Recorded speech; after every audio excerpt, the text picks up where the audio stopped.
देहात में एगो कहावत होला कि केतनो बड़का हो जाई नु त नीचे ही रही। आ तू लोग समझ गए लोग बोलो कि हम का कहे के चाहतनी। दूगो फिल्म आवता दशहरा के शुभ अवसर पर, हर हर गंगे आ संघर्ष टू। तो यही दोनों में कंपैरिजन बा, कुछ तोता लोग के गलत फहमी हो गई बा कि हर हर गंगे मतलब कि दब जाई संघर्ष टू से। ओकरे बारे में कुछ बात करे वाला बानी। संघर्ष टू के कुछ ऐसन बात जौन की तू लोग ना जानत हो बोलो, हर हर गंगे के ऐसन बात जौन ना जानत हो बोलो। सबसे पहिल का बात, एगो भाई हमरा से कहत रहन कि टीजर जाके देख संघर्ष टू के, टीजर पर इतना व्यू बा कि संघर्ष हर हर गंगे के टीजर डब गइल बा। सबसे पहिल का बात तारा के हम एगो बात बता दी कि संघर्ष टू के अभी तक ले देखबा नु तो अभी तक ले पैसा हुर हुर के, धुरंधर भैया लगे ढेर पैसा बा, हुर हुर के अभी तक ले संघर्ष टू पर एड बा। भैया हम बता दी कि जौन रउआ कनी आज एड प्रमोशन के, तो उनकर कोनो गाना होके, कोनो फिल्म के टीजर होके, चाहे ट्रेलर होके, सब पर एड प्रमोशन उ लगावेले। आ वही से उनकर उतना चार्ज बा।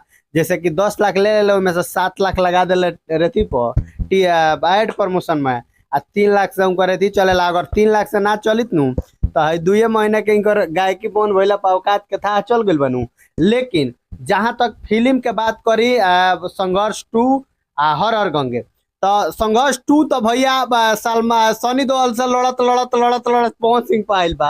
अभी का जाने, हमरा तो बुझाते ही अवधेश प्रेमी से लड़े वाला बाड़े आगे चल के। काहे कि एकर 3 गो डेट ये फिल्म के कैंसिल भइल बा रिलीज होके के। लेकिन हम बता दी जे हर हर गंगे के जौन बाकी एक बेर में कहा गई रहे जे नवरात्रि के शुभ अवसर पर रिलीज हुई, आ नवरात्रि के शुभ अवसर पर रिलीज। एगो और ही बात भैया, अगर संघर्ष ऑलरेडी रिलीज बावे ठीक बा, तो ई नइकी का देखला नु लाडला टू के का हाल भइल एक दिन में निकाल के फेंक देला। तो अगर संघर्ष ऑलरेडी रिलीज बा तो ओकरा नाम पर अगर अंदर कुछ कंटेंट ना होई तो नाम पर नहीं बेच सकत। आ हर हर गंगे के फ्रेंचाइजी पहिल का हर हर गंगे एगो बात जान जाइयो, world wide pan India release होता। आ संघर्ष टू के एगो और बात भैया, एगो और बात रहुआ जानी, हर हर गंगे के रहुआ कनी आज मतलब लेवल से रिलीज होता, तो बता दी भैया कि 5 गो भाषा में हर हर गंगे रिलीज होता। इहो बात तू लोग जान लियो। एगो और बात सुनी ना, संघर्ष टू के टीजर देखला के बाद और ट्रेलर देखला के बाद लागता कि कोनो हिंदी फिल्म में से तनिया सा प्यार उठा के कोई गो जब फिल्म आई तो देखे ना, जितना लोग बा सब लोग जब फिल्म आई तो तू लोग देखिए लो साउथ के कोई गो फिल्म के मिश्रण में बा। एगो और बात बता दी कि भैया साउथ मूवी जवना लेवल से शूट होला, खाली मिश्रण ही ओकर बा, ना ओकर लेवल के शूटिंग बा, ना एडिटिंग बा, ना वीडियो अथी कोरियोग्राफी कोनो चीज। और एगो सीन बावे देख लियो। अब कहवलो कि तू लोग एकनी के बुराई करत रसन काहे से कि पवन सिंह के बुराई के बात नहीं है। जवन मतलब हमनी के देखले बानी सारा जवन लागल बा। सुनी मान के चली जब संघर्ष टू बहुत बड़ा बजट के फिल्म बा, बहुत बड़ा बढ़िया फिल्म बा, तो एक और प्रमोशन बड़ा लेवल से काहे नहीं के हो। यूट्यूब पर प्रमोशन होता ना, यूट्यूब के प्रमोशन से का होई। एगो बात और बात जान दे ना, उनकर फिल्म के हम बड़ाई करते ना, उनकर एगो बात जान जा, जहिया एथी के हर हर गंगे के टीजर आई रहे नु तो मगरमच्छ वाला सीन हम ही है नु कहे वाला सबसे पहले हम ही कहले रहनी। भले सब केहू कहले हुई, लेकिन सबसे पहले वीडियो आते आते 2 मिनट में वीडियो बना देले रहनी। भले तू देखला बोलो चाहे ना, हम ही सबसे पहले कहले रहनी नु कि मगरमच्छ वाला जौन सीन बा नु उ चेंज होके के चाहिए, काहे से कि एकदम अनरियलिस्टिक मगरमच्छ लागेला। ठीक बा, अगर वीएफएक्स के बात कइल जाओ तो हमहू जानता नहीं, हमहू ओकर पढ़ाई पढ़ले बानी तनिया से जानता। सुनी हम बताओ तनी, जैसे कि ओइ में उ फिल्म में बाद में उ फिल्म में बहुत सारा सुधार भइल बा। ठीक बा, उ टीजर जौन आई रहा, छोटा सा क्लिप जौन आई रहा भैया, ओइ पर हमनी सन के क्लेम भी कैले निसन, उ जरूर सुधार भइल बा। पावर स्टार पवन सिंह के तरफ से भी बही रहा है कि ना भाई इस पर सुधार हुआ है। एगो और बात हमारा सुन लो। जहां तक ले रहा बात कहता नहीं ओरिजिनल रथी के ओरिजिनल का डुप्लीकेट के, तो भैया हम बता दी कि सारा लोग मगरमच्छ डुप्लीकेट के यूज करेला। डुप्लीकेट लेकिन रियलिस्टिक टाइप के जगह हॉलीवुड में यूज होला नहीं क्या होत नु, तो हमरा के बोला लो हम बना दे। एगो एगो बात है बाबे, एगो बात कहत रहनी है कि डुप्लीकेट ही अगर करत नहीं तो संघर्ष के डुप्लीकेट ही संघर्ष 2 हो गइल, ठीक बा।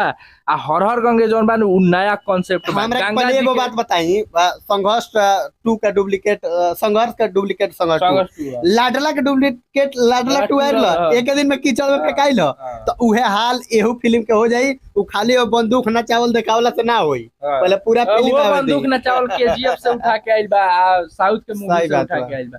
सलमान खान खाली बंदूक हेंगा न चले रहलन। बाकी रहुआ सब का विचार बा, रहुआ लोग के का बुझाता? देखी हर हर गंगे के जौन कॉन्सेप्ट बा सब कुछ नया बा। गंगा माई पर बेस्ड बावे। कल्लू अरविंद अकेला कल्लू बड़न, स्मृति सिन्हा बड़ी, एक जना औरी टिकटॉकर हमन वो बड़ा। देखी हम बताओ तनी, गंगा मैया पर फिल्म आइल बा, ई सब फिल्म बा नु, ई सब फिल्म से लोग के बहुत सारा ई चीज मिलेला, ठीक बा, सीख मिलेला। आ ई चीज बने के चाहिए। हमरा पता चलता जे बनारस में शूट होइल बा, आ बनारस के सीन बहुत ज्यादा बा मूवी में, तो इहे होके के चाहिए। अपना गोरखपुर, बनारस, बिहार बहुत ज्यादा अच्छा जगह मेन बा। बात सुनी, अब हम बताओ तनी काहे ई लोग यूपी में शूट करता लो।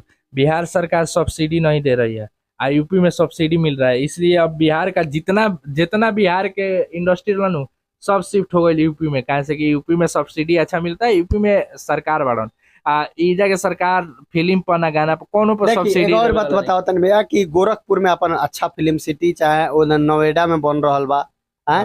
तो ई सब जगह यूपी में भाई बहुत अच्छा व्यवस्था बा। तो एकरा के हमनी के कहन अब बिहार सरकार भी ध्यान दे, व्यवस्था तो बढ़ रही बा, ऊपर से सब्सिडी मिलेला। सब्सिडी मिलेला। बाकी वीडियो को खूब ज्यादा शेयर करी, लाइक करी, चैनल के सब्सक्राइब करी।